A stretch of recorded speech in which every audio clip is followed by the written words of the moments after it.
Assalamualaikum guys. Nak cerita apa kali ni? Nak cerita pasal beza minda dunia dengan minda akhirat kan. So cerita dia tuan-tuan dan puan.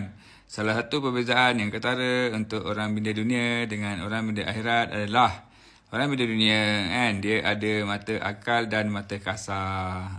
Mata akal dan mata kasar. So mata kasar tu ialah mata yang nampaklah benda-benda secara fizikal. Kalau kereta tu nampaklah kereta kan. Tapi mata akal tu pemikiran dia ialah kereta tu sebagai sumber lah untuk bawa daripada titik A kepada titik B.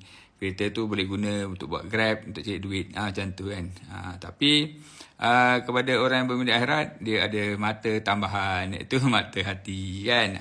Dia nampak yang kereta tu adalah rezeki kurniaan Allah Ta'ala. Maka setiap kali dia pakai kereta tu kan, dia sebut nama Allah dan bersyukur kepada Allah sebab Allah kurniakan dia kereta. Sebab sebelum tu dia jalan kaki, sebelum tu dia naik motor, sekarang dah ada kereta, dapat berteduh kan.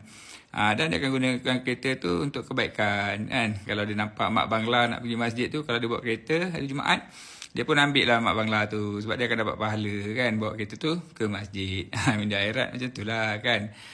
So mata akal, mata kasar dan mata hati. So kalau kata berminda dunia, tak nampak lah mata hati tu tadi kan. Kalau berminda akhirat, mata hati anda akan terbuka kan, dan anda akan buat benda-benda yang bawa manfaat, yang anda tahu yang akan dihisap kan, yang anda tahu menjadi amalan, insyaAllah amalan yang diredai oleh Allah Ta'ala kan. Contohnya kan, dalam kes katalah anda nak melawat pesakit kan. So kalau anda ada mata hati yang tajam kan, anda tahu anda pergi dengan 70,000 malaikat kan. Anda mengembirakan pesakit tersebut kan. Dengan harapan anda mendoakan pesakit tersebut supaya dia cepat sembuh kan. Tapi kalau anda minda dunia dan minda akal, anda tak nak pergilah tengok pesakit. Kenapa?